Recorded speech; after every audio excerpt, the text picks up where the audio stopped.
po mga ka-breeder, magandang hapon po sa lahat.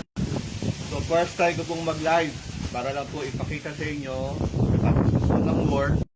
So pagkagaling ko lang po sa school. So ito na po ang aking inaasikaso, yung ating mga mahal na alaga. Ito po. So mapapansin nyo, alas 4 na po tayo nakaka-uwi everyday. Pero nawawala po yung pagod dahil pag nakikita natin yung mahal nating mga alaga. So, sana po, kung sakasakali po na magla-live ako, paki-like na lang po ninyo at paki-share na lang po ninyo. Ganon din po yung aking YouTube channel na ginawa po ng aking co-teacher na si Sir Marlon. Sir Marlon, salamat sa paggawa mo ng aking YouTube. Hindi ako marunong sa mga ganyang mga teknolohiya, pero buti na lang, so nandiyan ka para igawa ako. So paki-like po at paki-subscribe na lang din po at pauna na po ang aking pasasalamat.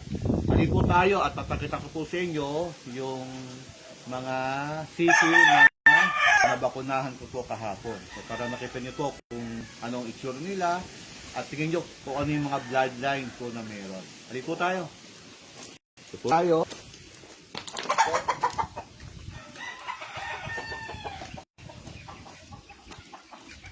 Tali ko lang po ito para hindi po maging nagab. So, ito po yung talian ko ng manok. Ito po.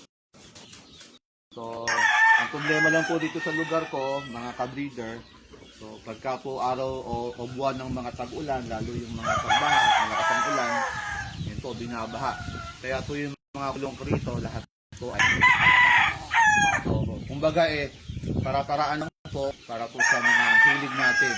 Kumbaga hindi po tayo papatalo. Di ba? So, ito na po.